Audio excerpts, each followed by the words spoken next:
actually almost committed suicide because I saw myself like, no, it's finished for me, because I'm this big person on social media and the brand is big, To have a business, that's why business is spiritual. You have to have God also in it. Because if you don't have God in your business, you will end up losing it. 2 years, I opened 16 stores. 16? Yeah. All over SA. Then I had I think it was last year I opened my UK store. Let me introduce to you the new kid on the block. Mel Lavie is a new skincare range that recently launched. It is for face and for body. We deal with hyperpigmentation, anti-aging, wrinkles, natural glow. We also deal with dark inner areas. We target dark inner thighs, dark armpits, dark neck, dark elbows, dark knees, you name it. We also have a shaving combo. This shaving combo deals with ingrowns and shaving bumps. Both men and women can use this good quality product shaving range. We've got good actives in our product from glycolic acid, hyaluronic acid, kojic acid, and many more. You can contact us on the WhatsApp number that is popping on the screen, or you can reach out to us on all our social media platforms. We are here for all your skin needs. Hi, everybody. Welcome to The Working Wife, The Working Woman podcast. And I'm your host, Promise Makunyane. This podcast, it's really about women working, women inspiring each other to work. I always say it is good to have a man do stuff for you, but it's much more better if you can also do stuff for yourself. Guys, we do have a sister podcast on the very same channel. It's called O Narrative Podcast. That podcast is about marriage and family dynamics. And it airs on Wednesdays at 1 p.m. And this one that you're watching, it airs every Sunday at 6 p.m. And guys, please take this moment. I know you guys are enjoying the installments. You are being motivated, encouraged. But the least you can do for myself and my team is to subscribe. We're almost at 100K subscribers, and you guys got us this far. I know there are some of you guys that are here thinking that you pay. No, you don't pay, Just click that subscribe button. It needs to say subscribed if you have subscribed. So, yeah, today is just another installment of a lady. I'm so damn name. When I saw your page, I am thinking, you are somebody from America. Okay. When I bumped, you're saying okay. When I bumped into your page, I thought you were, and maybe it's because also my content now, I'm consuming like your type of content, women working, motivation and all that, boss babes. And then your page came on my FYP, and then I was like, I saw your videos. I'm like, okay, she's obviously from America. I thought you're not in South Africa. And when I clicked on your bio, I'm like, this hair company, I didn't know who owns this hair company. Lady, welcome. Thank you for having me. Have you always created content though, as yourself, not the business? Okay. Okay. Yes, I have. That is a very good question. I have created content for myself, like just in cooking, doing the chores at home and things like that. Not actually, because I've been in the business side of it. Yeah, not actually showing myself, just being there. Yeah. So, yeah. Do people know you? Or maybe because I don't buy a lot of hair, that's why maybe I don't know you. But I know your business. But you, I didn't know you. Okay, that is actually the reason I started to build my own personal brand, right? Because they only know me from the hair aspect of it. And they don't know actually this other part of Sarah. What does she do? Who is her apart from... If you take away the hair, the husband, and the kid, who is you? Ooh. You get my point? So what is you? Like, who is you? What is you? I know you have a role. You're a mother. You're a wife. But if you take out those roles in your life, then where do you come in the table? Where do you come in the picture? Sure. You see? So I was like, okay, this year it's for me. I've been through a lot this year, And I also think that this year was my rebirth, right? Yeah. So let me give the floor to you. No, go on. Okay. So, yeah. So for those of you that don't know me, I am Sarah. Go in it. Okay, Tell Oluchi Iwabuchi. I am the founder of Sarhap Brands, that just started with just wigs only. Majority of my clients, they know me like I sell wigs, right? And it's a beautiful brand. It's a beautiful empire. Yeah. Right. That now I've grown into the skincare and also the bombshell boutique, you know. And also what I didn't realize that God was actually positioning me not just to say wigs, right? But to touch the lives of women in the beauty industry, you know, that it can be soft, feminine, and still build powerful brands. Sure.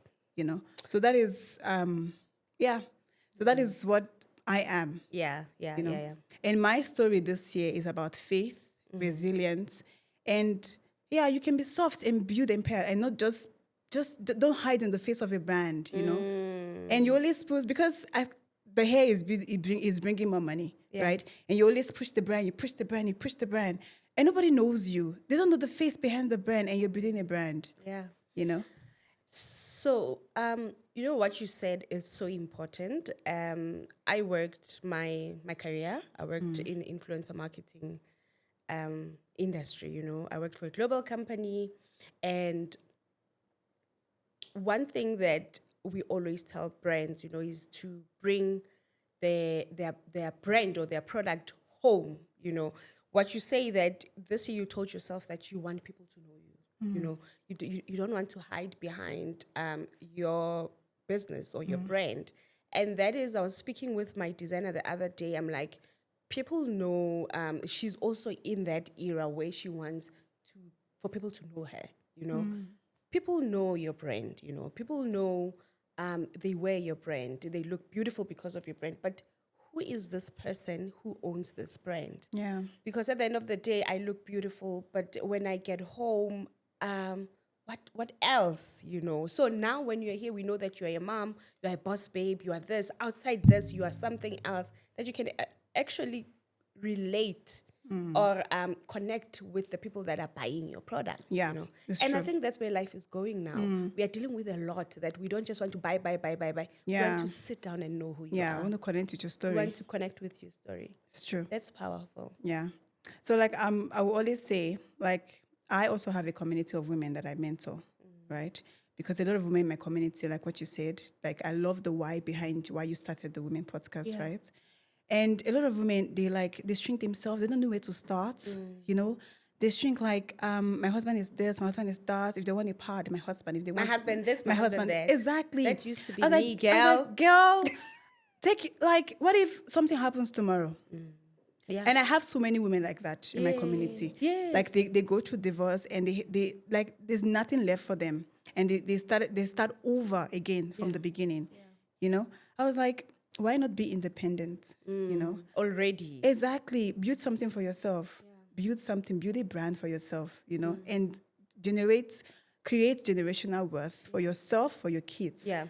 You know, and the man can be there, he can love you, but at least have something on your own for yourself, you know?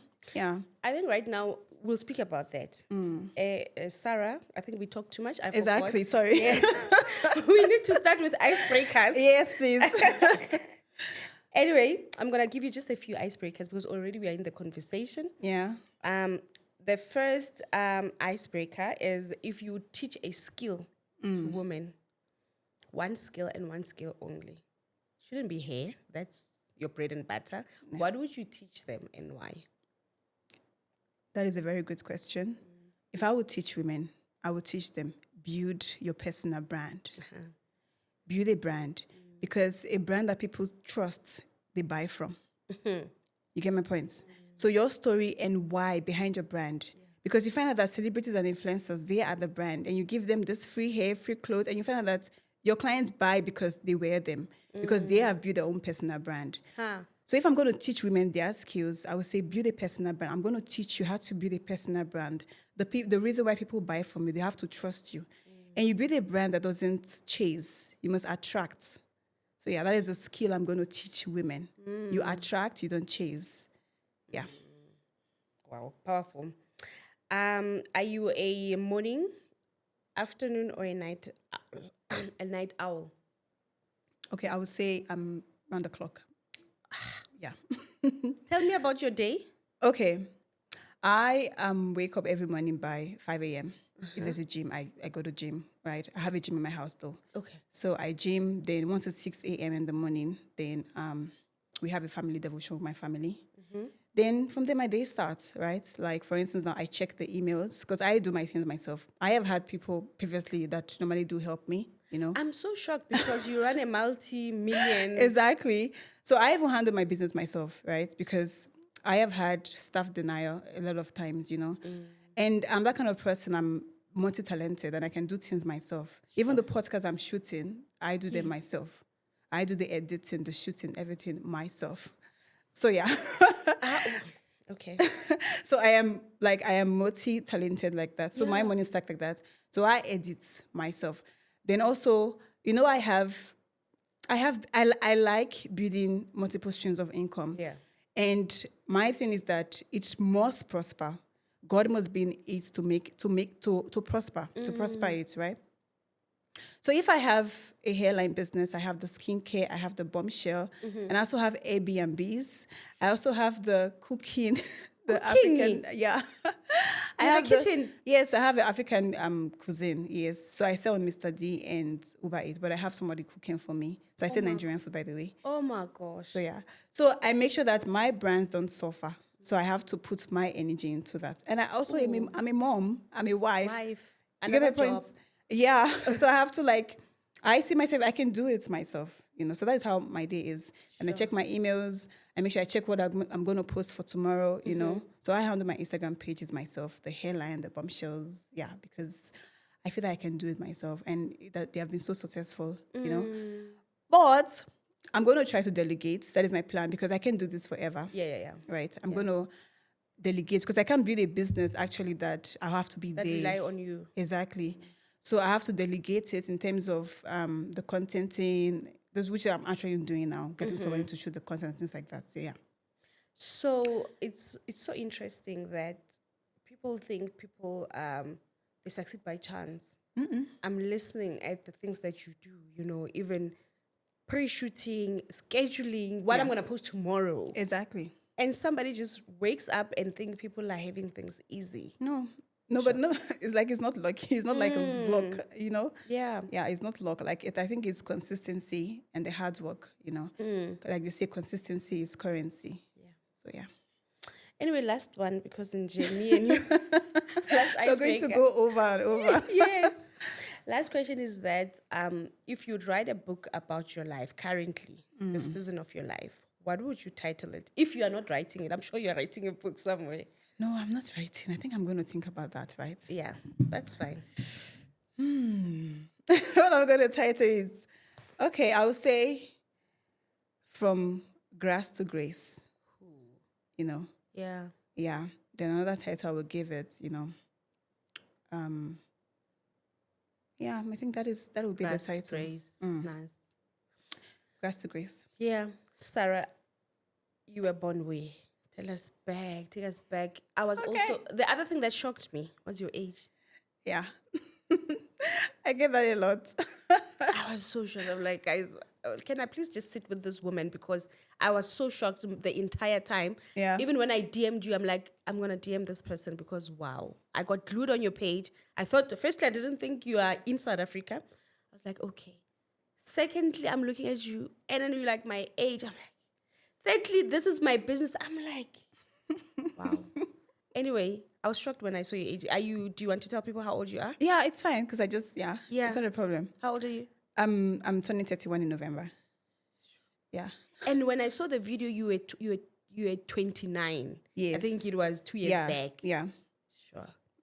Take us back to, were you born in Nigeria? Take us back to Nigeria. Little Sarah. Okay. Who is she with? Okay, that is a very beautiful story, by the way.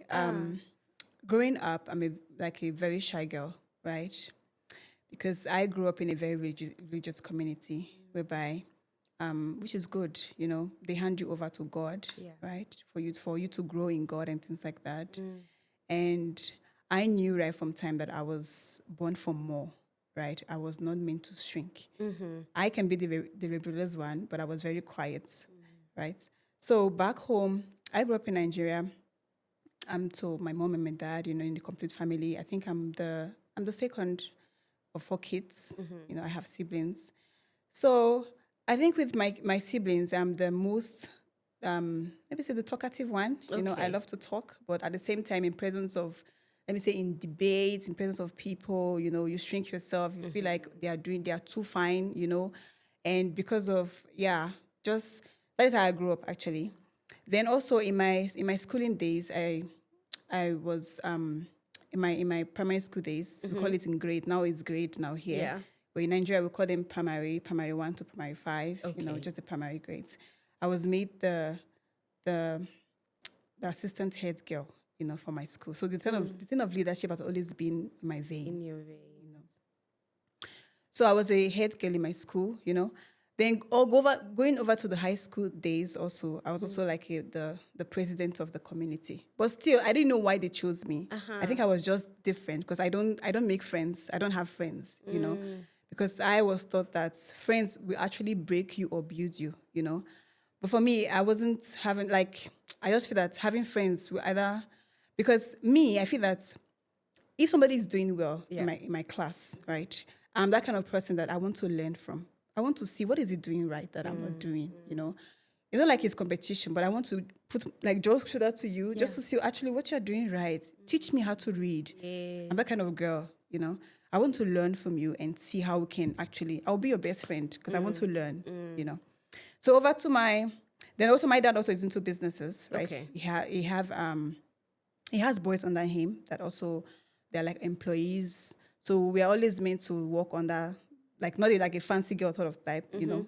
So we need to carry those boxes in Nigeria, those heavy boxes, you know, you work like a man and things like that.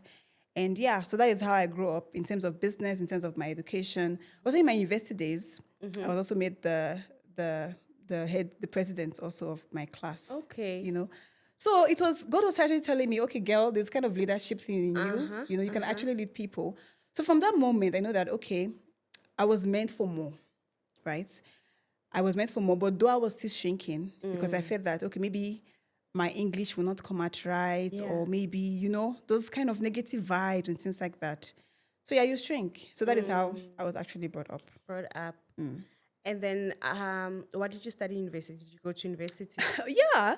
So actually, I wanted to study nursing, right? So back there in Nigeria, they don't give you what you want. It's not like here in South Africa. Okay. So like because you want to leave your father's house very fast. So I took whatever they gave me. So I studied agricultural science, Okay. like a agricultural science whereby you teach in the school. So I was a teacher. I do teach. So I was teaching agricultural science back at home. Ah. Yeah, so I was teaching.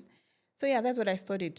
So I never knew I was going to say hair or go into podcasting or maybe anything. I never knew that. I never knew. If I knew, I was going to run, you know, because yeah, I didn't lot. know. Yeah, I was Yeah. going to actually say hair, come to essay, you know, because my husband also is a Nigerian. Yeah. So we got married back at home. Then we relocated here.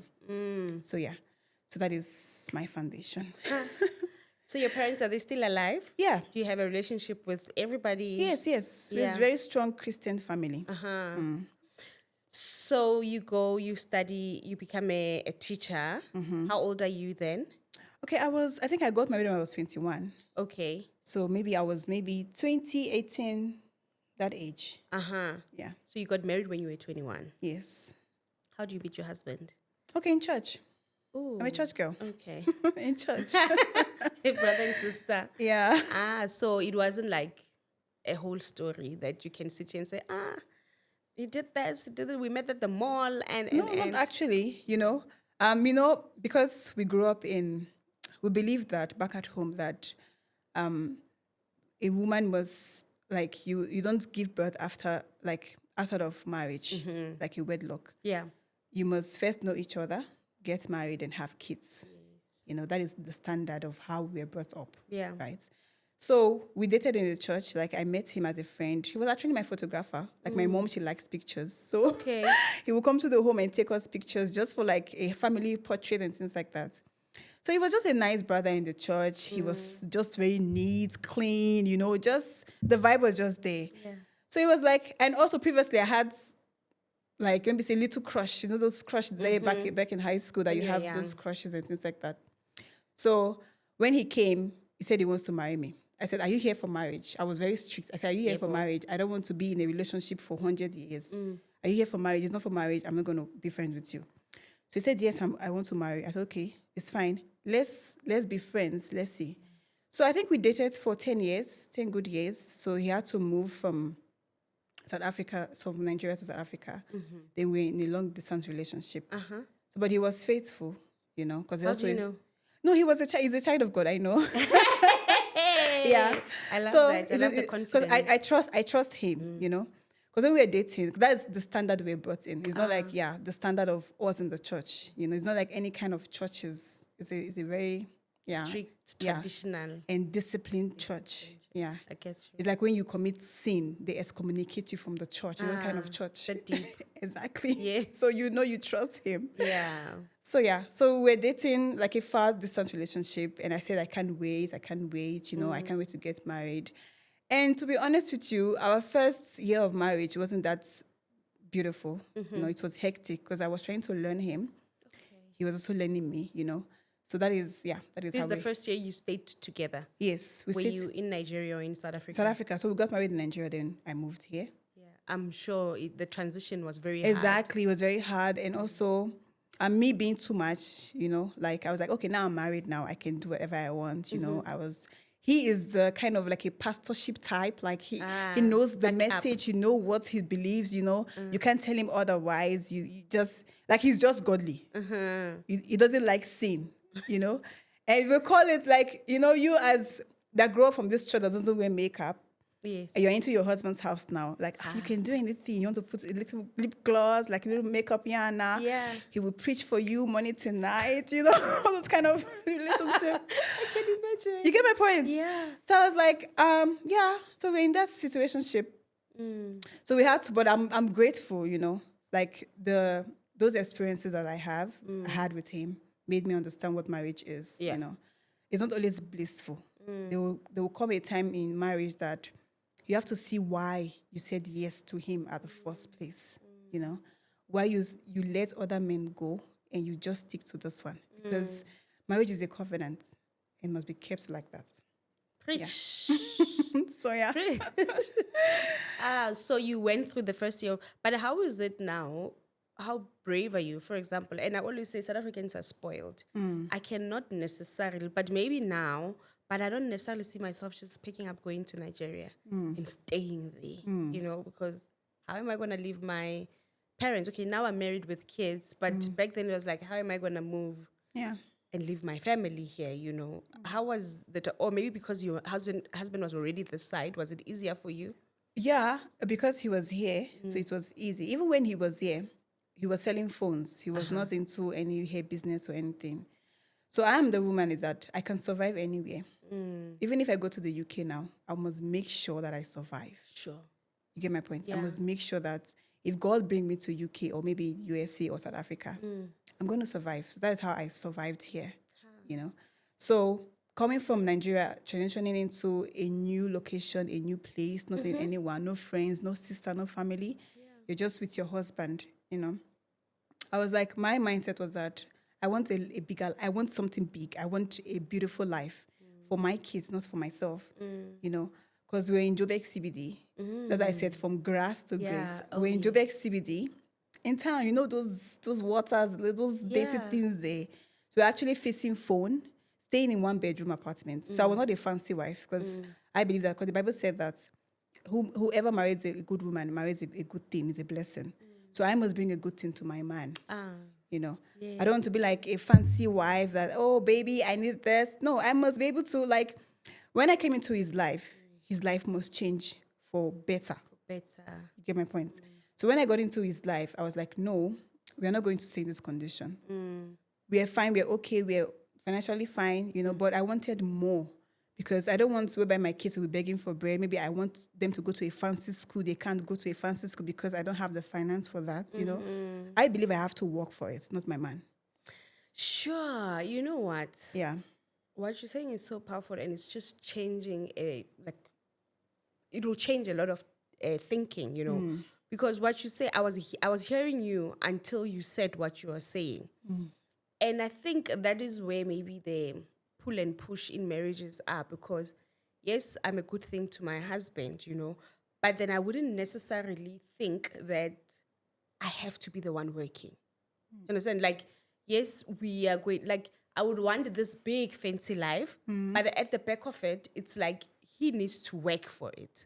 But when you are saying that I have to work for my kids, I have to do this, Yeah. and that also brings goodness to my husband, it's Yes. a different thing. Because Exactly. for me, it's like, or for most of us, actually, women, it's like, okay, I'm here, good thing, I'm the wife, and then, but the working, we leave it to men.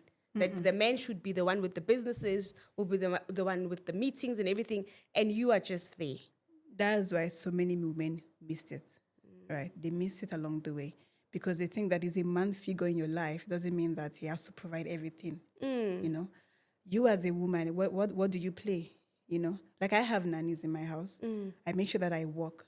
So I brought my husband from the state that we are in into the state we are now.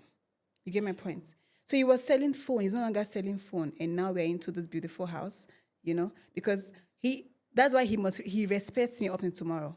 He will never disrespect you. You see? He will never. He will never, because of the value that I brought into Yeah. his life. Yeah. You see? So if I was that kind of woman, I'm waiting for him every time. Honey, bring money for this one. Before he comes back from work, I'm making sure that the food is already there. How did you get the food? God provided the food. You get my point? So a woman like that, you can't see a man doing wrong to her. You get my point? I agree. I agree. And I think also there is a shift in respect and in dynamic within the marriage when the woman is also bringing the stake on the table. However, most men, maybe South African men, can't take that. You see how your husband just opened his heart and just like, my wife is this powerhouse, and then we are going into this part of our life, you know. So, most South African men can't take that. That's why you must marry your choice. Ooh. Yeah. Because you can't marry a person that doesn't have the same values with you. That's why there's clashes in marriages. Because you think that, he'll be there, blah, blah, blah. Yeah. And you as a man thinking that she will sit the rest of her life just wanting you to be the breadwinner every time. No, there's something God placed in her. She has the capacity to multiply. You carry your child in your womb. So that is the capacity God gives us to multiply. You get my point? So yeah, we have the capacity to multiply. Yeah. So if you marry a man that always sit down, what do you know? You're quenching her fire. She has more than that. Yeah. Before you came into her life, she was something before you came in. So that's why there's clashes. Yeah.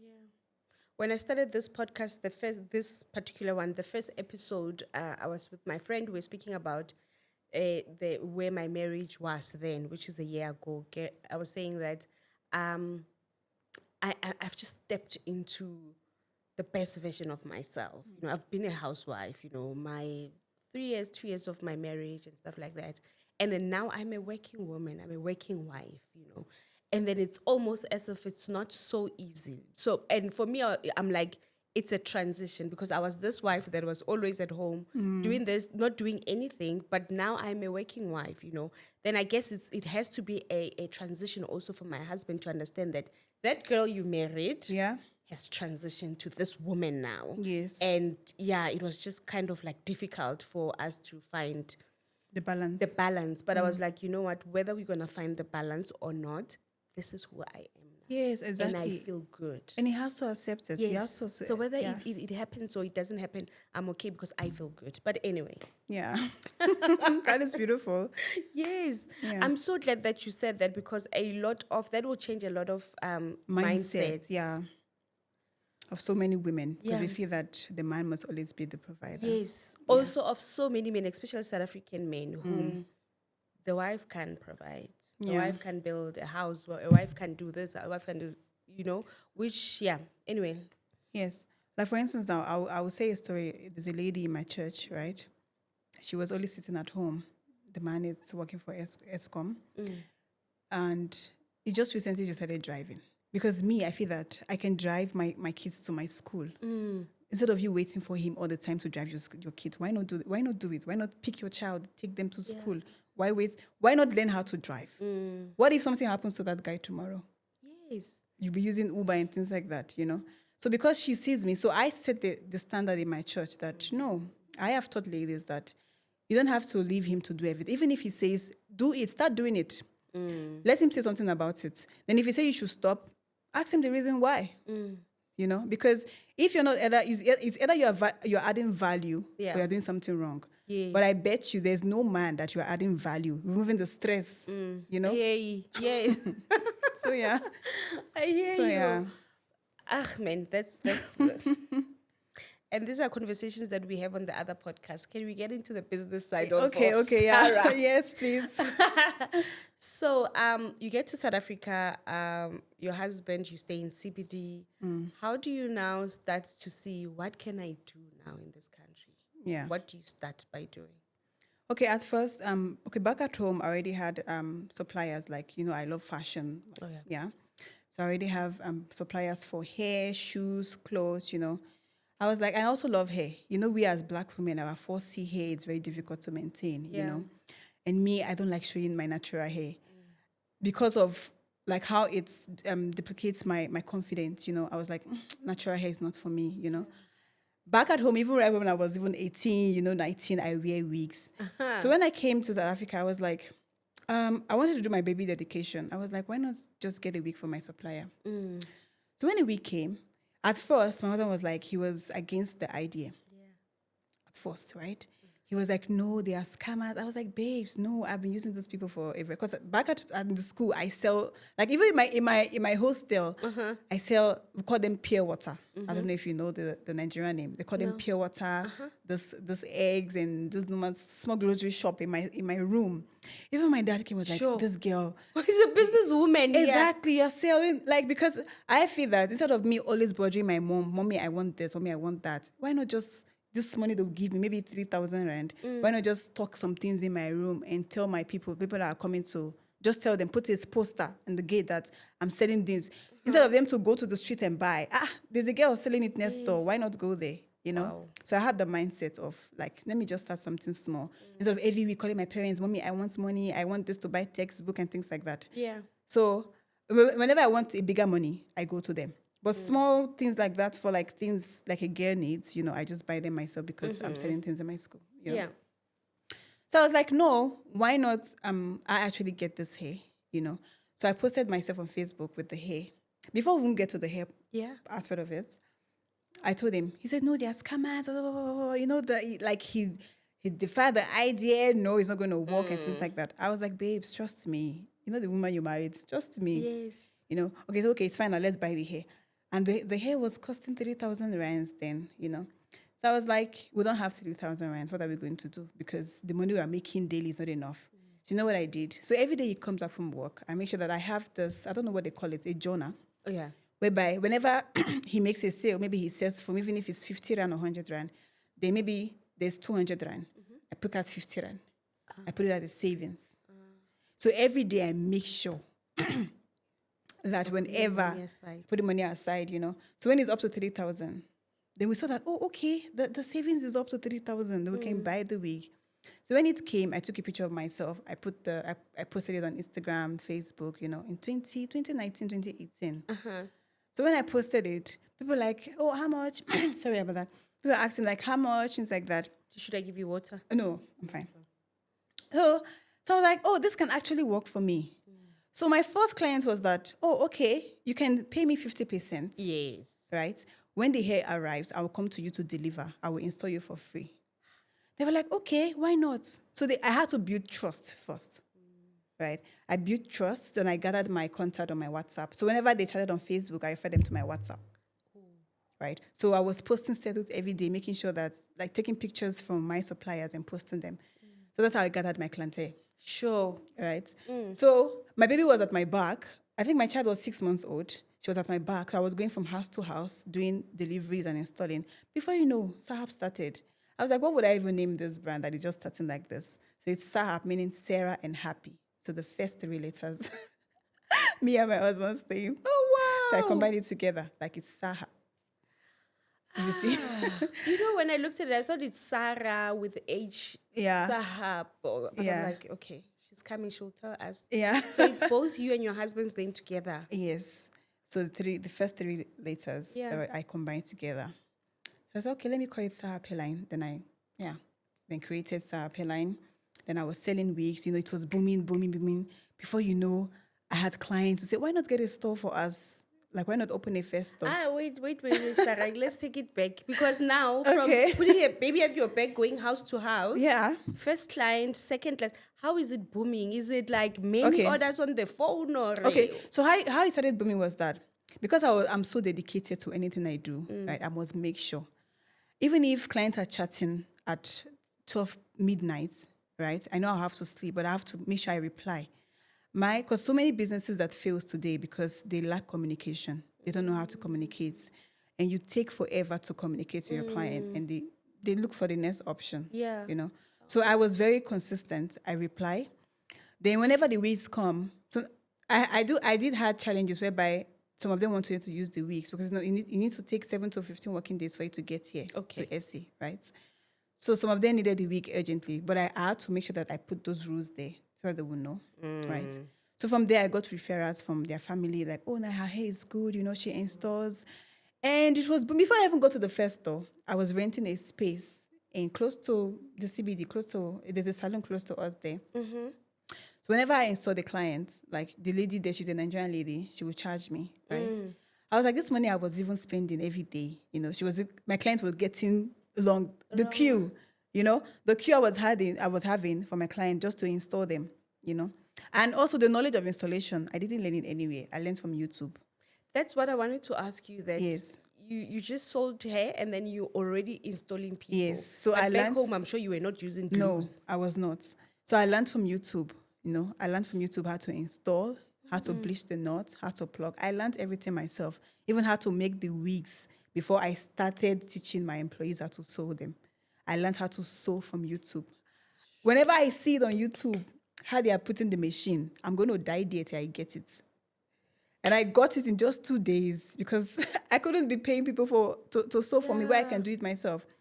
If they give me the opportunity, I'll be a painter, a builder, a bricklayer, everything. You get my point? But there's a stage of life, there's a stage of life you will get to whereby you have to delegate and pay people to do that. It helps you breathe. But then you are there. If you say you're still waking up to check admin, or do your own admin, I don't think you'll ever get there, Sarah. You are just like hawking your business like Yeah, I will, because I just went from, I was trying to save costs because I'm trying to rebuild. I saw you saying you're rebuilding. So that's why I want to start from my grassroots where I started. I hear you. And it's doing so well now. When you have something, when you hold something as an owner, it do so well that when you put it in people's hand and they don't carry your vision. So that I'm trying to see the mistakes I made because I scaled too fast, by the way, without having structures. So after getting after paying rent in that place, so the Nigerian lady saw that, oh, this girl, she's booming. Then she increased the rent. The chair I used to rent for 500 and now went to 1.5. I was like, girl, no. You are looking at my line and counting how much I'm getting. And the other stylist, whenever I pass that place, I still see those girls there. I was like, girl, they are still here. I have left, they are still here. Yes. Yeah. Meaning they don't have vision for themselves. They don't have plan, goals for themselves. What do you see yourself in the next 5 years? Would you want to stay in the same spot? I said, no, me, I move. I don't stay in one place. I must move. Sure. So fine, you start now paying rent. Yeah. 1.5. And between your first client and you having your own. Yeah. So you were paying rent in the very same... yes, in her establishment. Yeah. Yes. How long did you stay at that first establishment? I think it was just like maybe for 6 months to 8 months. Yeah. Sure. Yeah, I was there. So I got my first store in, because I'm very fast though. I'm very, very fast. One thing about me, if there's a fire here and they say there's gold at the other side, I want to pass through the fire. I don't verify if there is gold or not. I just go in. Wherever I see myself, if there is gold, I pick it. If there's not, I move forward. That is just me. I'm very fast like that. So that's why I had to scale too fast into opening branches and things like that. Yeah. And I had to realize that, no, I didn't have structure, That's why I had to close some down. A lot of stories. It's a book. Yes. I want just a bit of the book today. Okay. Because, So, yeah. Okay, fine. Now you get that. After 6 months, you want to move out of the place. Yes. So because of the requirements of my clients, we're like, why not get us a place, So, and then I was doing my baby's dedication. I was like, okay, I need to do her a photo shoot because she's my first baby. I need to, be a mom. Yes. So the first place that came to my mind, I was searching for photographers. Then I saw a beautiful lady in Alberton. So when I came to the area, I was like, this is the kind of place I want to live, not in Joburg CBD. Alberton is a very beautiful area, I was like, okay, this is where we're going to open my first store, right? And also clients were also requesting for me to get their own space. Because of parking, there was no parking also and things just like the that. better place. I can be driving to CBD. Exactly. Yes. So I had to open my first store there.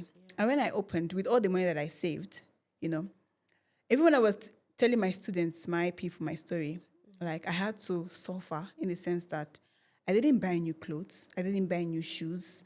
I didn't rush to get the Gucci's. Yeah. No, I had to invest in my business first because they said nice things doesn't end. Yeah, there'll always be. There will always be nice things. Even getting better. Exactly. So why not build now and get those things later when you've laid the foundation? Yeah, powerful. So I built my business like that. So at first, in the first store, all my savings, everything. I used to pay rent, pay the deposits, and I didn't have stock. My mannequins were full of my old wigs, my synthetic wigs. I still have the picture. I took those pictures as memory because I know that I was going somewhere, Yeah. Yeah. Even my brother-in-law came. He was like, because my husband's brother, they are here in SC. So my brother-in-law came, was like, girl, how are you going to pay rent? How are you going to service clients? The bad mouth and things like that. So my husband said, don't worry. He knows the wife that he got married to. Yes. So as God will have it, so we opened the store, we launched, And the clients started coming. So the more money I get, the more I get stock overseas, then I stock it. Yeah, that is how. Before clients from Pretoria, why not open a store for us in Pretoria? Oh, I said, why not? Why not? Then I opened. Before Cape Town, before Durban, before I was opening. In less than 2 years, I opened 16 stores. 16? Yeah. All over SA. Then I had I think it was last year I opened my UK store. UK store? Yes, the UK store. So my sister is there. So, yeah, that is my story. Sure. When you are now moving into Alberton, what is your husband saying now? Because now this business is a serious business. Yes, now. So he had to leave his phone business. I'm sure. Yeah, he couldn't. Even people at my church, they were like, girl, like immediately Sarah came into your life, brother, you are changing. Yes. The glow. And shame, God bless him for me. He's just so calm. He's very supportive. Even when I was coming here, he was even praying for me over the phone. He's just God sent. Also, when she's here, she's like, I need to tell my husband. Exactly. So, yeah. So we are just that pair. So, yeah. So he left his corner office. Exactly. He knows that the hair is going into... Even his brother also started. The wife came to learn from me. Oh. And when you have a sister-in-law that is not... Because all of them competing. Thank you. They are older than me. They feel that, this small girl, what is she doing?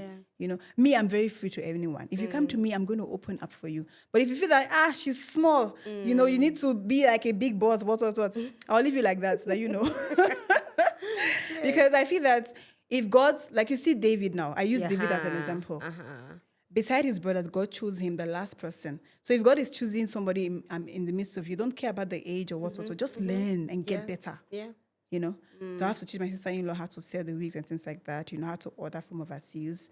And she's working with you? No. Her own business? Yes, same business. Oh, wow. I have to, yeah.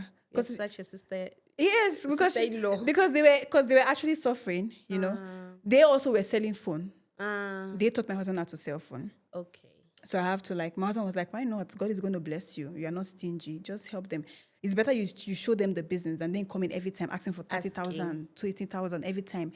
And you can't say no. Why not just show them the way, And even when you show them the way, they couldn't even do it like you. It's still. Yeah. The grace. Exactly. Yeah. So maybe it's not that calling. Maybe they saw that, she's pursuing because of she's selling hair and I want to join. Yeah. And you enter the hair now and you're not actually selling. You think it's because of selling hair. Don't know that there is specific grace for different people. So find your calling and stick to it. Yeah. So Sarah, you open your first store in Alberton. Pretoria says come. Where do you open your second store immediately after that? So the second store was in Pretoria. Then the third one was in Cape Town. Then Durban, East London, Nesprit. What's going on through your mind when you are doing? Like, are you like, I'm a businesswoman? What was actually going through my mind was that the money was coming, right? I'm not like, I had to invest, right, into properties and things like that. I was like, what else could I use the money for? Why not open branches? And also the request from clients. When 10 person says, open a store for us in Durban, why not, please? Yes. You know, I look at the requests and the audience, and I open a store in Durban. And actually, those stores were doing so well. My stores were doing so well. But because of my employees, I had bad staff. And I was employing because of you Team have happy. exactly. And they actually don't know how to do hair. But because, you know, and that was what also killed me, right? I trusted the wrong people. And also during the interview process, they're like, I just need this job. I will learn. I was thinking everybody is like me, they will learn, you know, because I learned the hard way. I learned. I was thinking, okay, since you can learn, why not? I can teach you, you learn, you know. And none of them came with experience. I taught them. So then I was having complaints and things like that. And also they were also selling their own nonsense under my umbrella.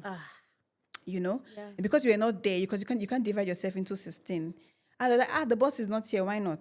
And the same client you're trying to service, they will come and will give you cash. Yes. You'll be saying, why not? Let's make a plan. Why not? Let's make a plan. It's Your boss obvious. is not I'll be here. like, hey, Exactly. not 5,000, 3,000, you And take it. and they know they can't steal my hair because I normally do stock check. Oh, You see? yeah. So they will buy there's a lady, one of my staff that I just caught in Pretoria. She bought a Shein wig and she would put it in my chef. When I went for stock check, and the client will buy the wig and they'll be complaining under the name of Sarhap, not knowing that it's not my hair. Wow. You see the dissonance, the Yes. deceit there, right? They know that because my hair, it's quality, it's very beautiful. But I was like, did you buy this hair in store? When I found out what they were doing, oh my God, they're plastic hair. And they claim it because it's cheap, 200 rand. Who buys it for 200 rand? Aibo. You see? So they bought the hair and they will go home complaining, not knowing me. I will be thinking, what is the problem? You know? So they were doing And a lot the of reviews things. will Exactly. be And they about were Sarhap. doing a lot of things under my name, under my umbrella. There was even a convention I just got today when I was coming here. One of the employees that was working for me in Nesbit, she just sent me a long text now on my DM that she stole from Confessing. me. She was confessing. And my husband said, just pray for her. I can show you, she was confessing like really good. I was like, God, what they did under my name, you know? Yeah. I was like, okay. And also the store, also the shop rent was not waiting for you. You have to pay the shop rent. Yeah. And because the staff were stealing, you know, and the shop rent, the sales were not coming up. I was like, why am I even suffering for these girls? They are not actually carrying my vision. Yeah. So I had to close them down one by one. And when I was closing down, I was thinking, I almost committed suicide though. Because they were like, it's a public failure, you know, closing many branches. Yeah. Because in the front, in the face, it looked like sauces, but I don't know what is going inside. The background. Exactly. So having branches is not bad, but having structure is good in the sense that there was no how I could actually prevent what was going on in the store. You know, that's why I said now I'm rebuilding. I'm trying to put everything under one umbrella. Like for instance, like have a big warehouse whereby I put the bombshell, the skincare, and the hairline under one space. To be easy for me to manage. And having multiple shop rent, multiple insurance, multiple things you have to pay, multiple staff. Then the traffic that will come from here, people will see your outfits and will also buy them. You know? So yeah, So you are definitely rebuilding and restructuring. Yeah, that is what I'm trying to do now. I saw some lady on TikTok. I think she has a salon, but I think they plait hair, not necessarily wigs. And then she was complaining about what her staff have been doing behind her back. You know, it's the same things that you were saying, and you're like, no, these girls, they did this, and then now the clients are the one that came to tell her. And I think it was so deep that it went viral, and she was crying. You know, she couldn't believe it. And she was saying the same thing, that it was just, you know, just doing things out of the goodness of your heart, thinking about other people, and when they're about to stab you, they won't even think twice. They won't even think twice. And again, about scaling your business, I saw some lady, she does skincare, my obsession actually. She was talking about, it's the same thing. And I'm also seeing it with other businesses where, I don't know if it's a good thing or a bad thing, because I always say that my influence online, is it really legit for me to have stores around? Because a physical store, it's different to me selling online. Yeah. Are the very same traffic people saying, open store, where? Are they going to come to this? It's always my thinking that you open a store and nobody pitches, and then what? Yes, that is also a disadvantage. And Yeah. before you even open the store, you must have an online presence, first of all. Because you can't just say, hoping by faith. And the biz doesn't wait for anyone. You still have to pay your biz, right? So I think from my experiences, I would say, don't have too many stores. Just have, like if you see Amazon or maybe AliExpress or Alibaba, they say online and people trust them. They put more money on advertising. They put more, and having too many websites, too many Instagram. Like me, I'm trying to merge my Instagram pages together. And having too many websites, too many Instagram pages, and too many stores, you get your clients confused or which one to go. And maybe the service here won't be the service there. And the human beings there, the staff there are not the same human beings here. I get a lot from my Pretoria branch and my Albertson. People prepare at the Albertson branch because of their aura, right? Then the Pretoria branch, they are just, their faces like that. And majority of them want to come to Albertson. You see? So I think it's good to have one big hub and put all your people in there so that they will know that I'm going to Sarhap is there. Then those of you that want to buy online, it's fine. And have your online to be very, very big and very good online. Because people, if they can trust you, they can have a physical store whereby they can go to. Why not? They can buy from you online. And now my online store is doing so well. If I only had my online store and just one shop, I would have be fine. Hey. But Because we learn. yes, that's why I said that's also what motivated me to actually, because they see you with branches, they don't know actually what you're going through. Dude, that my obsession lady was saying that if I would give you an advice as a small business, and her business also just took up like this, she's like, I opened branches. That is what Not kills because brands. I had to open branches, because of what people were saying, branch wherever. And then again, because I was looking at somebody that I was competing with. Exactly. She was opening, I was opening, you know. She was Exactly. like, nope, she closed everything. She only has a warehouse now. Yeah, she operates from a warehouse. She's Yeah. like, no, I'm okay. Yes, not like having your peace is so nice, and just having your peace, like nothing, let nothing steal away from your peace. Yeah. Like now, what is month end? All you think about is only your employees, and you're working. What are you working for? Employees, staff, And this is not the life you dream of. This is not. You can't be hustling like this. So that's why I said no. This year, like, I'm not a failure, right? I have gone through a lot of things. It was trial and error. If I had a mentor that told me, Sarah did 1, 2, 3, you would have done right. A mentor is there to guide you. So that's why so many women join my program, because they see me as a mentor, that I've been through it. If you want to do trial and error, it's up to you. Go through the mistakes I made. I don't have But if you to. want to have an easier way, buy my course. Yeah. Buy the Ultimate Sarhap Branding course. It will tell you everything about business. Any business that you say. Yes, any. Okay. Because so even people that sell shoes, people that sell skin, because they see me as a person where they go to, right? Because of my story. Yeah. So I think that this year was a rebirth, like a redirection. I closed so many stores, but I shifted a little bit into my why into podcasting, of me encouraging women, to actually see that they can actually do it, but don't go through my mistakes.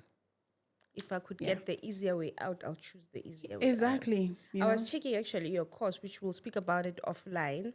I really need like some, just, it's almost as if it's a navigator, I just want, I was actually thinking about maybe taking a course or something, but we'll speak offline about it. Anyway, when you had the 16 stores, how much rent did you pay for all the stores? It was a lot. Okay, like for instance, now a shop now, maybe in Santin, is like 42K. And maybe in the other stores, the lowest you can pay is 25. And you're not even in the mall, because the mall shop rents are very expensive. So my shops were not in the mall. It's like just maybe shopping center, things like that, right? Yeah. And the list of my employee receiving is 6.5, their salary. And maybe there are 4 or 5 in their store, calculate the rent and the sales. So that's why I had to close down. No. You see? Yeah. I had to pay them even above minimum wage, not even below. Above, not even the minimum wage, but above, because you have bargaining council. As a salon, you have to be on bargaining council. You have to insure the store. You have to be on AGT, like all those, the CPS, all those people, all those security guard, a lot of expense, and you have to see stock. Then they will bring their own wigs and be doing their treatment and things like that. A lot of things that's going on, In my mind, when you're telling me about that, I'm also thinking, how much money are you making? If you are going to Exactly. pay that, pay the staff. Meaning I have to sell a lot. Meaning the shop, we have to do well, more than 1 million. Yeah. And most of the shops, 24K. I have to close it down. You have to. When they started, they were doing so well. 500, 600, A month. Yes, they were doing so well. Before from 500, okay, 100, 50, 24. Something is wrong. What's going on here? Exactly. Something is wrong. I know sometimes maybe seasons can actually trick the business a little bit, like maybe winter, Those seasons I understand. Not summer, not when Spring, it's... Exactly. December. Yeah. To show you that something was actually wrong, And also because you're a wife and a mother, you can actually always travel all the time to check your brands. Yeah. Even if you have an operational manager that normally goes, they won't actually do the stock check like you, the owner. When they see the owner, the respect and the fear they give you, because, the owner is here, okay, let's maintain, Then when they see, even you find out that even the operational manager is actually even like colliding with them, not even reporting anything. It's so hectic. That's why I said, just have, even if you have your own sister or your brother there, it's not also trustworthy because they can do things, they can even stab you and you end up killing yourself because of the betrayal. Sure. To have a business, that's why business is spiritual. You have to have God also in it. Because if you don't have God in your business, you will end up losing it. And not everybody is called to be an entrepreneur. Okay. Tell us about that, yes. Exactly. Because you see what I've been through? Everybody is not meant for that. Maybe we could have died. Thank you. Yeah. Or lose your mind. Exactly. Because the kind of strength I have to be able to carry on, I can take me back to January. I almost died. I was at the verge of, because they saw Sarhap as this big thing online, and now she's closing. I took the courage I had because people were going around. I didn't know if they were going around talking about, Sarhap is falling. I said, no, let me come up here and tell them the reason behind me closing branches. Because they see you this online, and if I told you how many, even up to now, that video is still trending. People are resonating with the story. This is the woman I can trust because of her story. She's not showing us just the glamorous side of business. She's showing us the deep, what it takes to be an entrepreneur. And somebody was saying that I can't trust an entrepreneur that hasn't failed. You must fail. Because maybe, like for instance, somebody was saying, you're a swimmer, and I give you a notebook of the lectures of how to swim. I can't trust you with that swimming until you go into the water and drown and save yourself. So if you give a business person a mantra or something, read, be a business person. If you haven't failed yet and try something, I can't trust you. Yeah. So that's how it is. So January, you were like, January, it was the hardest. I saw it coming. Yeah. 2024, the business was not doing well. I was struggling, pulling, even my Airbnb's money, the property, because I'm fully booked on Airbnb's. I was adding it into the business, covering for staff, and they will sit the whole day, no clients, and you still have to pay them for that day because they are at work and it's not their fault, You try, those days they were busy. And even the money they're even making is not even enough to cover their salary. But you still have to strain yourself to pay them because you know that they spend transport to come here. Not knowing the kind of pressure, You're putting on yourself. Exactly. So I was actually almost committed suicide because I saw myself like, no, it's finished for me, because I'm this big person on social media and the brand is big, and now they've closed too many stores. The looking at it, because it was never in my mind to close stores. Yeah. I was like, imagine me closing stores. What are people going to think of me and things like that? So I read a book that says, let them. Sure. Let them. If they want to think you've changed, let them. You don't have control over people's emotion. Even if you are doing something right or something well, they will still have something to say. So you only have control of your own emotions. So you let them. Yeah. Let them. So that word changed me. Yeah, who cares? Yes. Let me have peace and close the stores down. Because if not, I'm going to lose myself. I have 2 beautiful kids. I have a husband. Yeah. and my parents are still alive. So what am I killing myself for? what? For what? I was like, let it go.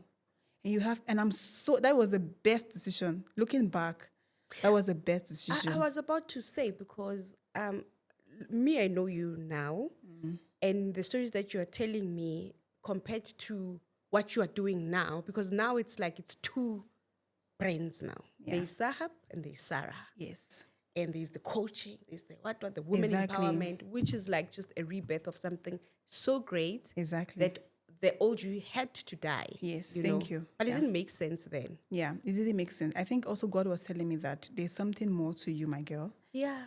Because the way you hold this business, you hold as if it's your bread, it's your butter, it's your everything. And you are like, you're the God of it. God says, okay, let me show you something. If I'm not in it, you are called for something else, not to only just sell hair. Yeah. Your beauty brand needs to touch the lives of people and to mentor them to come out from their shell and tell them that they can do better, right? So many women have DM'd me. So many women. My schedule is lined up. Yeah. You see, if I was in that situationship before, I wouldn't have even thought, like, who would be thinking of podcast now, like, to encourage people and things like that. Yeah. Because I knew that I was actually born for more, but not just to say, hey, this is where all my life ends, just to be in this stress. Yeah. Because I say that it's stress, because it's too much stress, Too much, I'm sure. So, but whenever I'm into that podcasting, I feel like I'm doing something purposeful. Yes. I was about to. Like the purpose. Yeah. Like it's driving, meaning I'm doing something well. Yes. That was actually my next question, because I've got businesses, but it makes me feel whole. Yeah. I'm not overstretching myself. Exactly. I'm just hosting spaces for people. Yeah, which is so beautiful. Which is so beautiful. I wanted to ask you, how are you feeling now compared to then? Like just you yourself, how are you feeling? I am so happy because I have always hid behind my brand, right? And they don't know the lady behind it, right? And I'm so glad that I'm fulfilling purpose, the purpose which was why I was born. I was not meant just to say hey and Employ people. Exactly. So I think I was meant to mentor women, that they can actually do better. Yeah. Like I would say, don't wait for you to be perfect. Just start, right? And also have a plan. Yeah. And don't shrink, because if you shrink, people, like, the only person that can actually believe in your dream, it's you. Not the person next to you. It's just you. So yeah, I think I feel whole, and I think my husband also see that, oh, this woman, she's changing, like before, because of the business, you don't pray that well, because prayer changes things. So you, as a child of God, you know that you are drifting away from God, and because when you have God, you have everything. If God is the center of everything, money, anything you want in life, it's in it. It's there. You get my point? So yeah, I'm happy. Like I think now I see that what I went through was made to be there. Because if I didn't go through that, there won't be a rebirth of Sarah. Yeah. People are saying on Instagram, oh girl, like, okay. But I know you're like an Oprah or something. Like when I bumped into your podcast, I'm like, who's this woman? And you're spitting gems. Like any woman would come there, small business person, just a woman will be glued to your page. Yeah. And we'll put your page here, just people to go and see your podcast. Is it anywhere else, or is just those short clips? No, it's just there. And also, the short ones, and also on TikTok. And also I have a YouTube channel. I'm trying to build my brand, to build me, Sarah. The Exactly. brand. We love it. Build, your personal brand. Because, I think when you build a personal brand, I think you attract a lot of things. Yeah. You attract, even brands can call you, like to come and minister in their conferences, things like that. And it can take you to many places than just hiding under just one brand. Let people see who you are. Yeah. And life is tough now. We want to know you. Yeah. As you are taking away our money, but who are you? Is it possible to have just coffee with you? Do you have kids? What do you get up to, Yeah. What is in your mind beside you selling me hair? And also, they also want to see how you see life in this time. Yes. It's beautiful. I feel it was short, but I guess Yeah. they want to say part two, we'll see. Let Yeah. this air. And then, because I still feel that we need to speak in the other side of the podcast, which is the marriage and family dynamic Yeah. podcast. You Yeah. know? Beautiful. I think I would learn a lot as a married woman. Anyway, Mami, thank you so much. Where can people get your stores now? How many stores Okay. do you have?